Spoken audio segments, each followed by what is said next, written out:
My name is Elliot Harper, and I've lived in Birchwood all my life.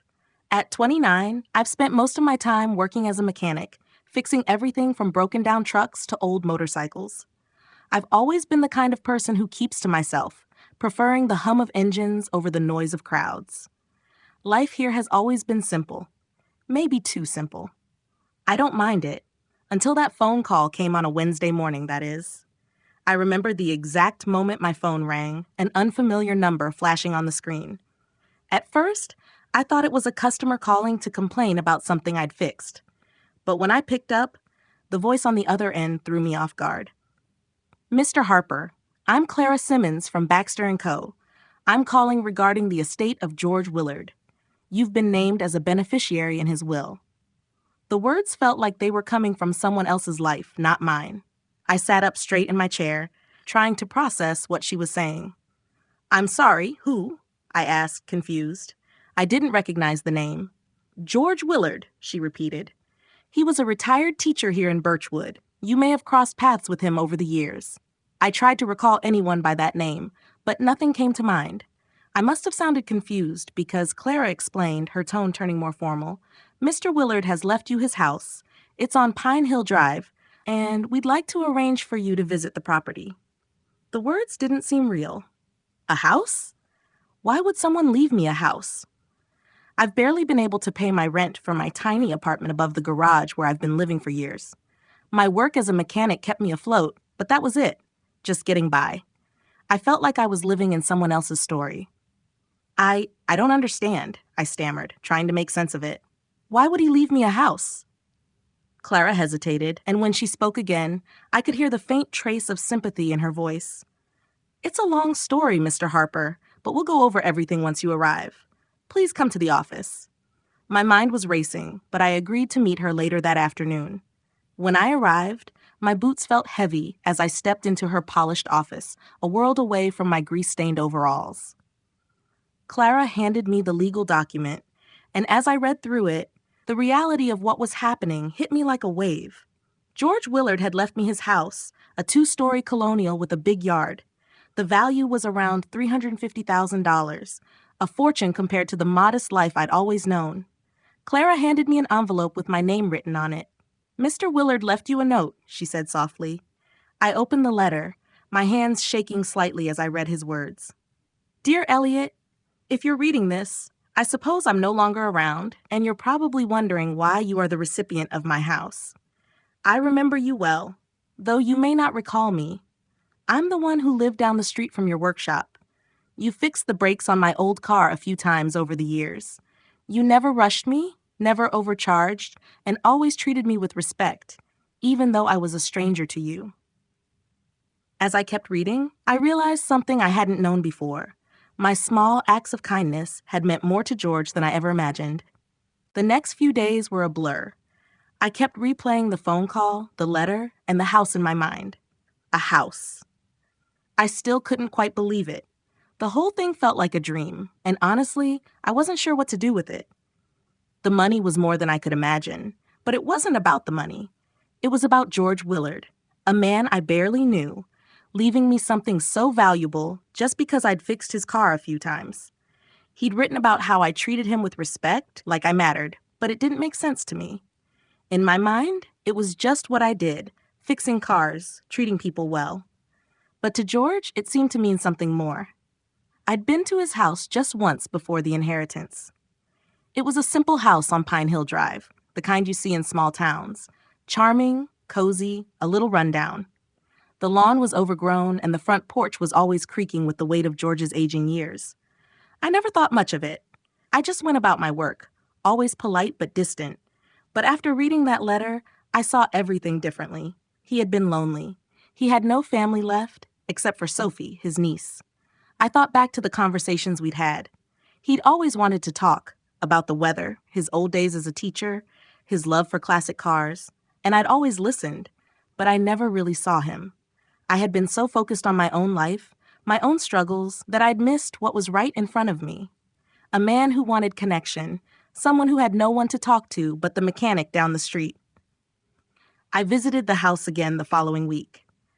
This time, I wasn't just there to check out a new property or finish a quick job.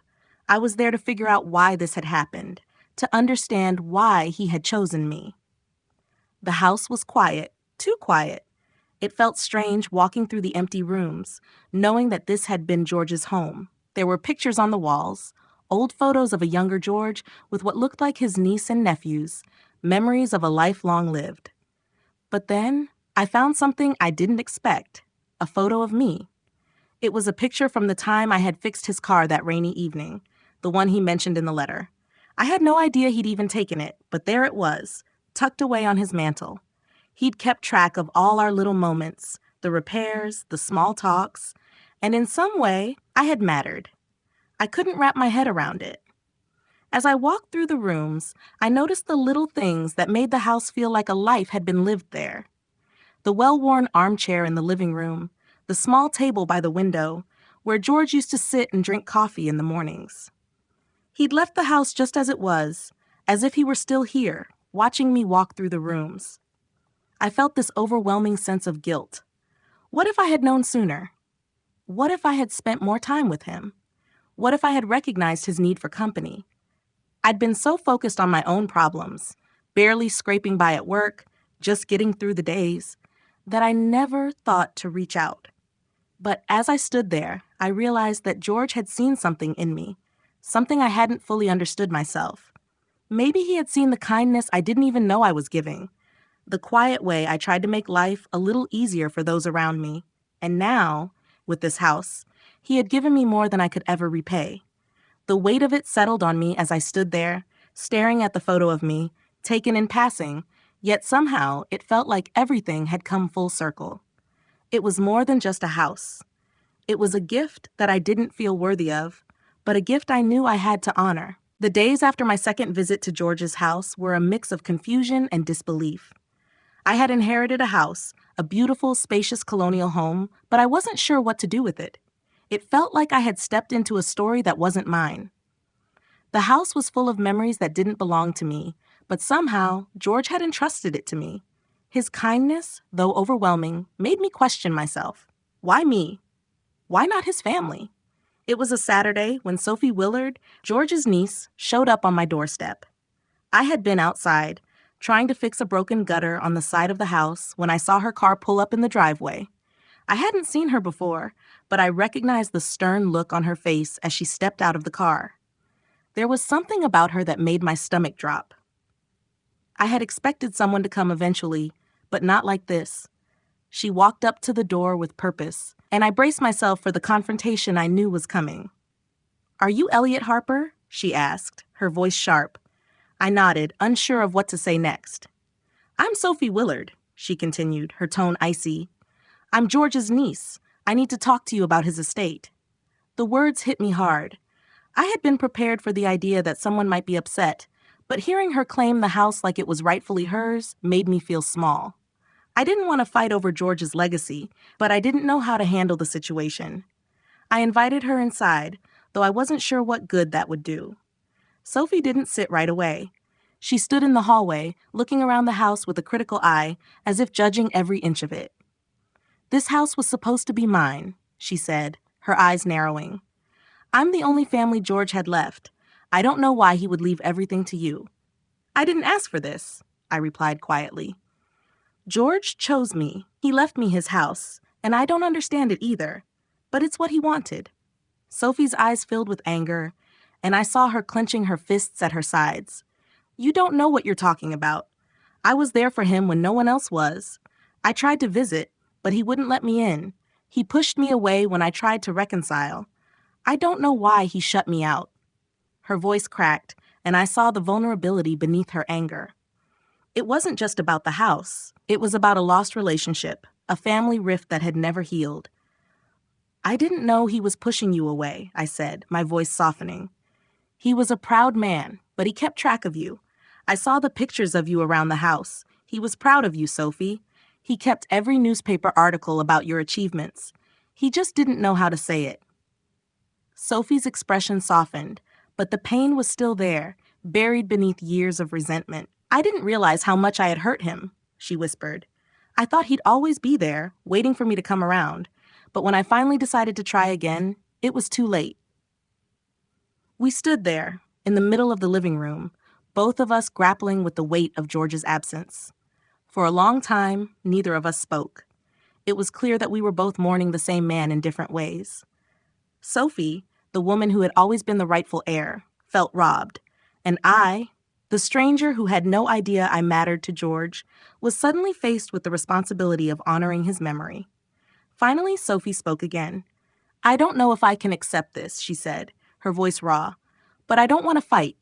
I just want to understand why he chose you, why he left you everything." "I don't have the answers, Sophie," I said, "but I do know that George trusted me. He didn't have much, but what he gave me, I'll take care of it. I promise." Sophie looked at me for a long time, her eyes searching mine as if looking for something. Then slowly she nodded. "I'll try to accept this. I don't know if I can, but I'll try." We didn't make any decisions that day, but something shifted between us.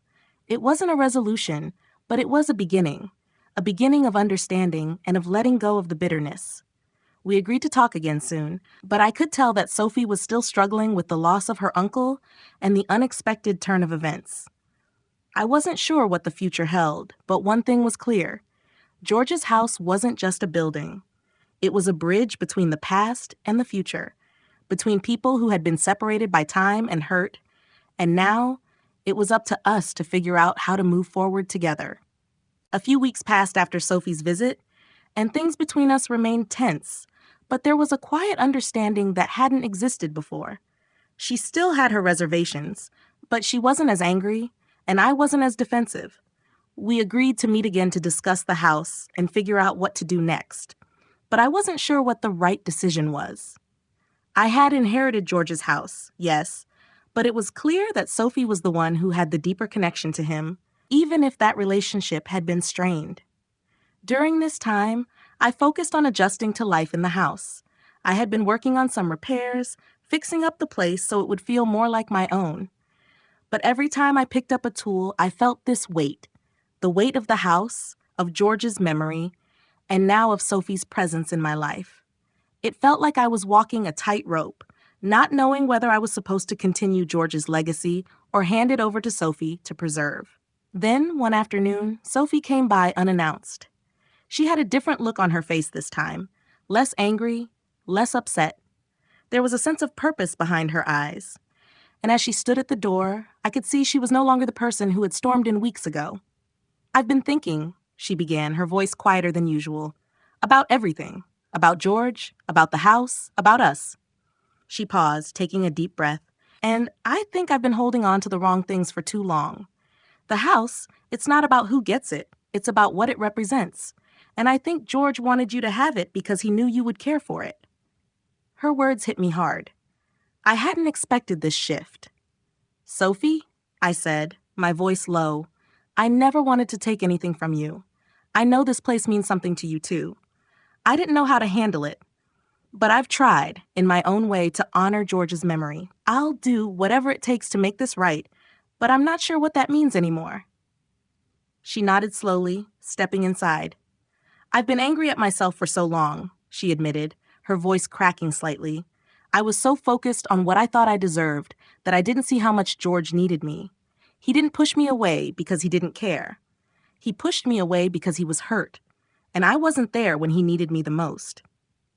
Sophie's words were raw, full of guilt and regret. I could see the pain she'd been carrying, the weight of all the years she'd spent away from George. It wasn't just about the house. It was about reconciling with the past and finding a way to move forward. "We both missed out on time with him," I said quietly, "but we can still make something good out of this. We can still honor his legacy. Together." Sophie looked at me, a tear slipping down her cheek.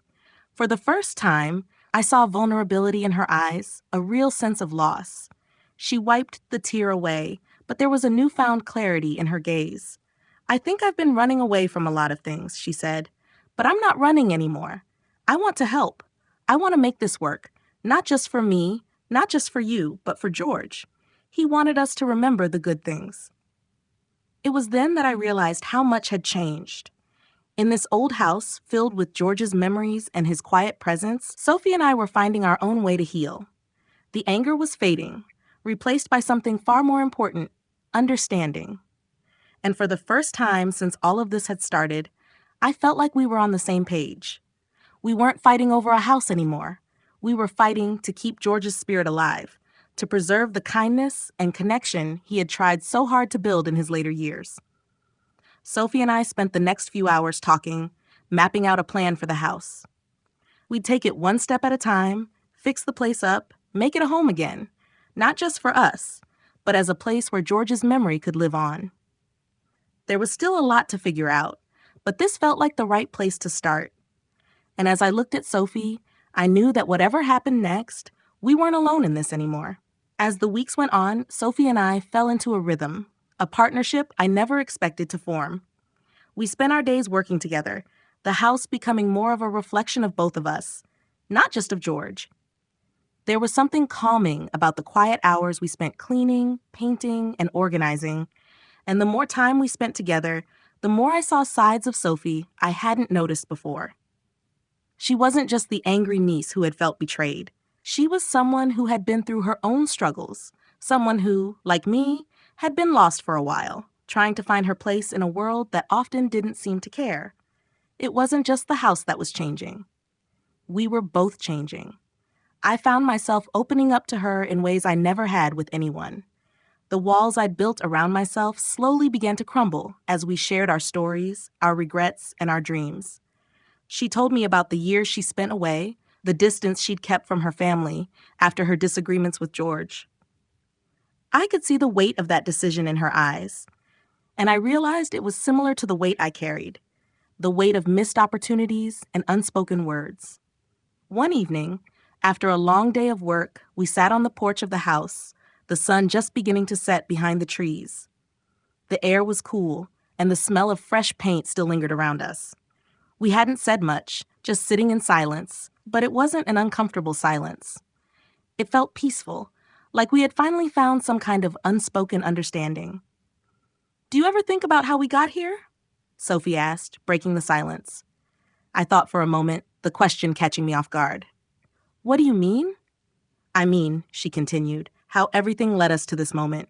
The house, George's death, everything that's happened. I never expected to be here, sitting on this porch with you, fixing up this house together.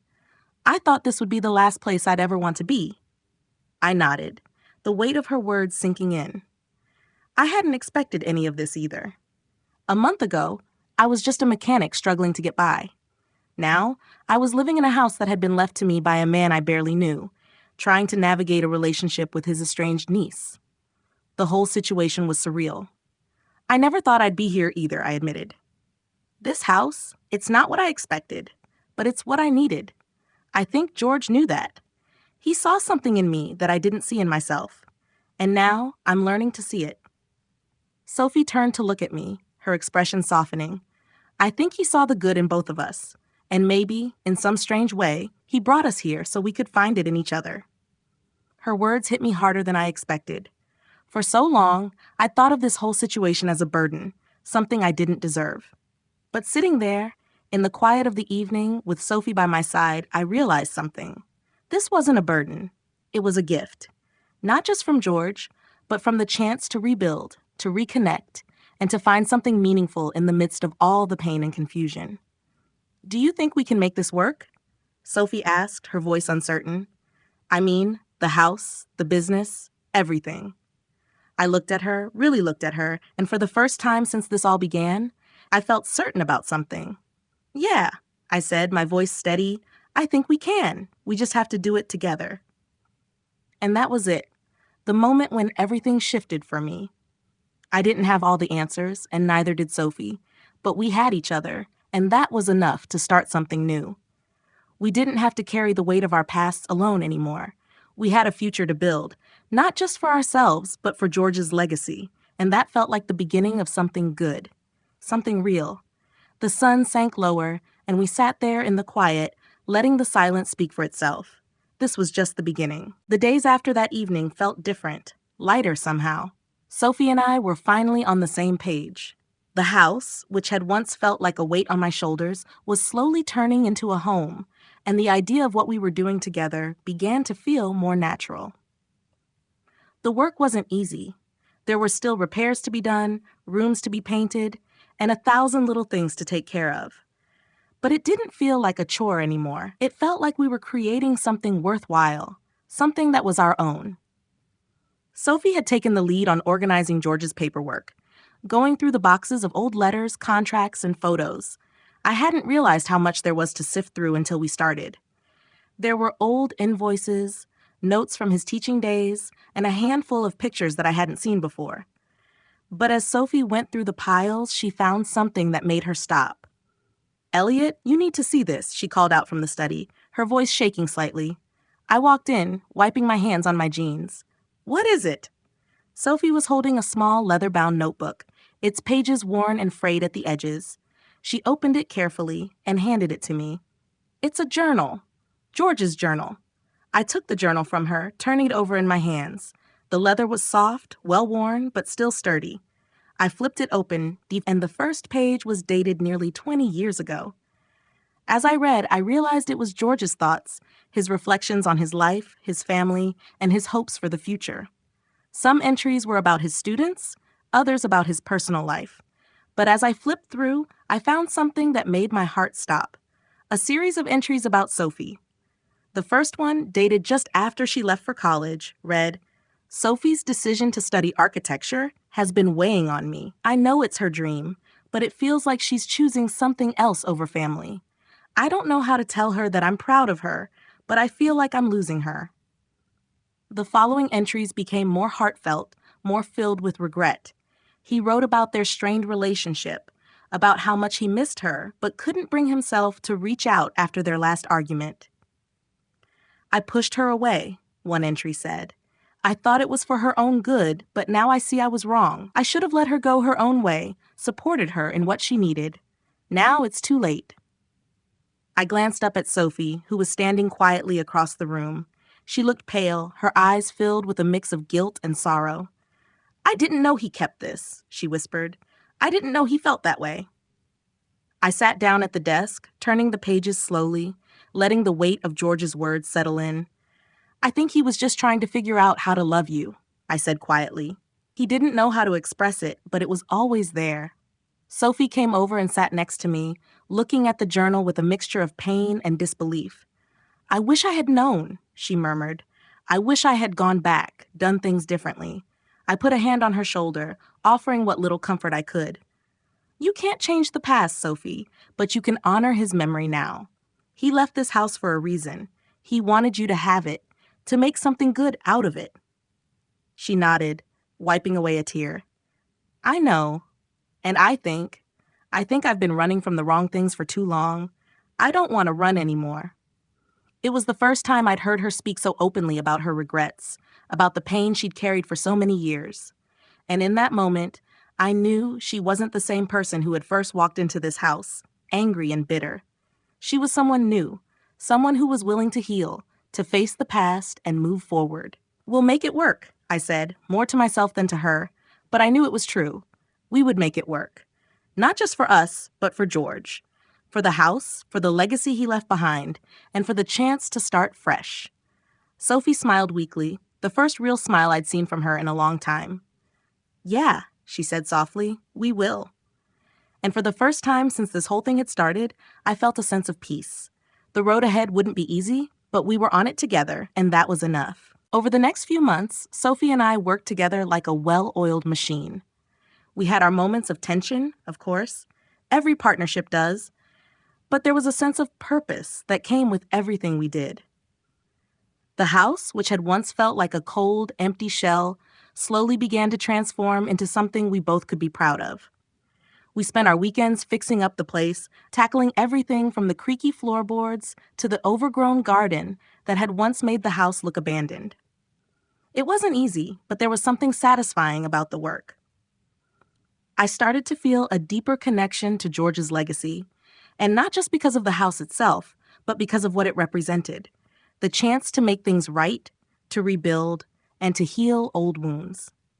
One evening, after a long day of clearing out the garage, we sat on the back porch, drinking iced tea as the sun dipped below the horizon. Sophie had her knees pulled up to her chest, looking out at the garden we had just started planting. The garden, like the house, was a work in progress. We'd planted flowers, vegetables, and herbs, small, hopeful things, just like us. I never thought I'd be here, Sophie said, breaking the comfortable silence. When I first heard about the house, I was so angry. Angry at George, angry at myself. I never thought I'd step foot back in this place, let alone work on it, let alone... She paused, her voice trailing off. Let alone make it a home, I finished for her, knowing exactly what she meant. She nodded, her eyes meeting mine for the first time in a while. Yeah, I've been thinking a lot about him, about what he would have wanted, and I think he would have been happy to see us working together, not just on the house, but on ourselves. I couldn't help but smile at that. Sophie had changed so much since the first time we'd met. The walls she had built around herself had started to come down, piece by piece, and I could see that, little by little, she was forgiving herself for the mistakes of the past. I think you're right, I said, taking a sip of my drink. George always seemed like the kind of guy who believed in second chances. I guess we're both getting one now. Sophie laughed softly. I didn't expect my second chance to come in the form of a house, but here we are. We sat there in the quiet, the sound of crickets in the distance, just taking in the moment. For the first time, I didn't feel the weight of the house on my shoulders. It didn't feel like something I had inherited by accident. It felt like something I had earned, something we had both earned. And it wasn't just the house, it was the opportunity to rebuild, to redefine our lives. I was thinking, I said, breaking the silence again, about what we should do with the space above the garage. We could turn it into a studio, or maybe a guest room. What do you think? Sophie looked at me, her eyes lighting up. A studio would be perfect. You've been teaching me more about carpentry than I ever thought I'd know. Maybe I could take up painting again. I haven't done it since I was a kid. I raised an eyebrow at that. You paint? She shrugged.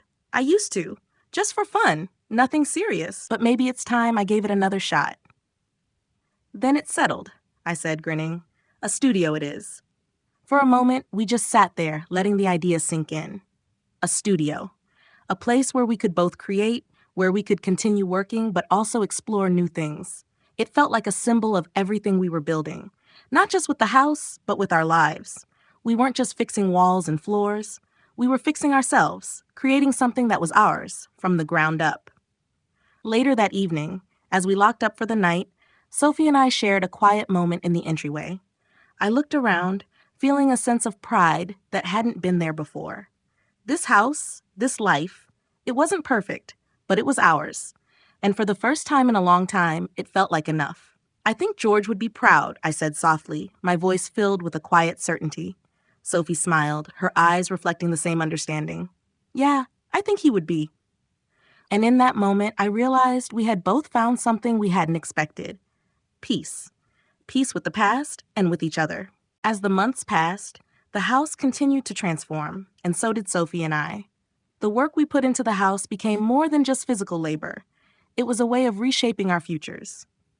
Every time I hammered a nail into a piece of wood or sanded down a rough edge, I felt like I was building something solid. Not just in the house, but in my life. And with Sophie by my side, it felt like we were both piecing together the broken parts of our pasts, laying down the foundation for something new. One morning, as I walked through the kitchen, I saw Sophie sitting at the table, a notebook open in front of her.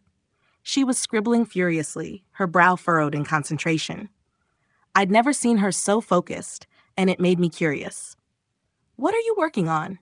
I asked, leaning against the doorframe. Sophie looked up, startled, but then she smiled. "I've been thinking about what we should do with the house in the long term.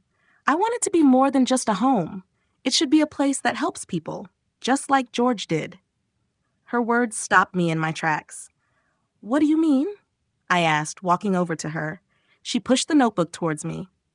"I've been looking into ways to make this place more than just a house. What if we could turn part of it into a community space? Maybe offer workshops for people, something to teach them skills, just like you taught me carpentry." I stared at her, amazed. "You want to turn part of George's house into a community center?" "Yeah," she said. "I think it's what George would have wanted. He spent so much of his life teaching, sharing knowledge. We can do that too, but with the skills we've learned. You've taught me so much about carpentry, and I've seen how much it's helped me grow. Maybe we could offer those same opportunities to others. I took a moment to process what she was saying. The idea of turning the house into something that could help others, a place for people to learn and grow, felt right. It wasn't just about the physical space anymore.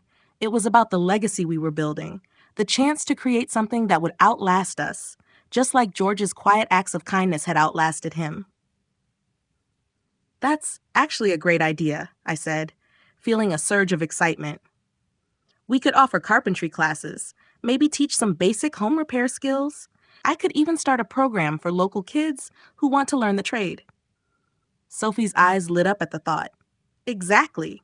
And we could have other workshops too. Painting, gardening, maybe even cooking. There are so many things we could teach. I felt a rush of emotion as I looked at Sophie. In that moment, I realized how much we had both changed. She wasn't just the niece of the man who had left me his house anymore. She was someone I could see myself building a life with, someone whose vision for the future aligned with mine in a way I hadn't expected.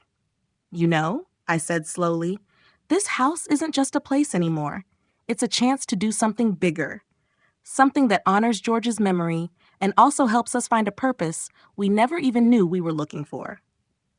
Sophie smiled, and for the first time in a long time, I saw the weight she had been carrying lift. It was like a new chapter was beginning for both of us, one where we could create not just a life, but a legacy, a place for others to grow, just like we had. As we began to make plans for the community workshops, I felt more certain than ever that we were on the right path. The house had become a symbol of what could happen when we took the time to heal, to build, and to give back. And in that moment, I knew we were no longer just two people fixing up an old house. We were creating something that would have a lasting impact, not just on us, but on the whole community. It wasn't just the house we were building, it was a future, and I couldn't wait to see what it would become. It had been several months since Sophie and I first discussed turning the house into a community space, and now, standing in the front yard, I felt a sense of pride I'd never known before. What had started as a simple idea, a way to honor George's memory and find a purpose, was slowly turning into something tangible. The community workshops had taken shape, and every weekend, we welcomed people from Birchwood and even from surrounding towns, eager to learn new skills, share knowledge, and connect with others. The workshop area was in the back of the house, a large space with high ceilings that once served as a dusty storage area. Sophie and I had worked together to clean it out, repaint the walls, and add shelves for tools and supplies. We had started offering carpentry classes, and I couldn't help but smile as I looked around at the students, a mix of young adults and older folks, all working diligently on their projects. It felt good to teach again, to see the spark of curiosity in their eyes, the same spark I had when I first learned the trade. Sophie had taken charge of the painting and design workshops, and I was amazed at the transformation she had brought to the space. It wasn't just about teaching skills anymore. It was about creating a space where people could come together, share their experiences, and feel like they belonged. She had turned the once drab garage into a colorful, welcoming area that felt like a haven for creativity. One afternoon, as I was putting the finishing touches on a small wooden chair, Sophie came over, her hands covered in paint. She looked happy, but there was something different about her, something that I couldn't quite put my finger on. "Elliot," she said, her voice hesitant but full of excitement. "I've been thinking about something." I looked up from my work and wiped my hands on my jeans. "What's up?" She paused, as if gathering her thoughts. "I've been considering taking the next step. We've turned this house into something beautiful, and it's growing into something even bigger than we imagined. I think it's time to make it official. Like, actually turn it into a nonprofit. We could apply for grants, offer more programs, and reach even more people in the community." Her words hit me like a wave. A nonprofit? I had never imagined this house, this dream of ours, becoming something so formal, so official. But as I looked around at everything we had created, I realized she was right. We had built something meaningful here, something that was already making a difference. The people who came to our workshops weren't just learning new skills. They were becoming part of a community, part of a larger purpose. "Are you serious?" I asked, feeling a mix of disbelief and excitement. Sophie smiled, her eyes shining. "I'm serious. We've already done so much, and I think we can do even more. We've got the space, we've got the passion, and we've got the community behind us. Let's take it to the next level." I stood there for a moment, processing her words. It felt like we were standing at the edge of something huge, something that could change everything. I had never imagined that George's house, a place I had inherited out of nowhere, would become a beacon of hope and growth for others. But now, with Sophie by my side, I felt like we had the potential to do something extraordinary. "I think it's a great idea," I said, my voice steady with newfound determination. "Let's make it happen." That was the moment I realized how far we had come, not just in fixing up the house, but in our own personal journeys. Sophie had gone from feeling guilty and disconnected from her family to becoming a leader, someone who was ready to make a real impact. And I had gone from just a mechanic, living day by day, to someone who had a purpose, someone who was building something that would outlast me. We spent the next few weeks researching how to turn the house into a nonprofit, drafting plans, and reaching out to potential partners and sponsors. It wasn't going to be easy, but for the first time in a long while, I felt confident. We were doing something that mattered, and together, we could make it work. As we worked toward our goal, I couldn't help but think back to the day I first walked into George's house, not knowing what I was walking into, unsure of the path ahead. Now, standing in the space we had created, I realized that life had a way of surprising you, pulling you toward things you never imagined, and teaching you lessons you didn't know you needed to learn. This house, this community, was proof of that, and I couldn't wait to see where it would take us next. In life, the unexpected often leads to the most meaningful opportunities. Embrace change, even when it feels overwhelming or unwarranted, because sometimes it's in those moments that we find purpose. Like the inheritance of a house we never expected, life's greatest gifts aren't always material. They can be opportunities to heal, to grow, and to connect with others in meaningful ways. Don't let past mistakes or regrets hold you back. Instead, learn to forgive yourself and others, and understand that growth often comes from facing difficult truths. Relationships, whether with family, friends, or even strangers, hold the potential to shape our lives in profound ways. Take the time to listen, to offer kindness, and to invest in building genuine connections. And finally, remember that purpose is often found in the simplest actions, like teaching someone a skill, offering help without expecting anything in return, or sharing your space with others. Embrace the chance to create something bigger than yourself, something that leaves a positive impact on the world around you. Life may not always go according to plan, but when you approach it with an open heart and a willingness to adapt, you'll find that the journey can be truly transformative.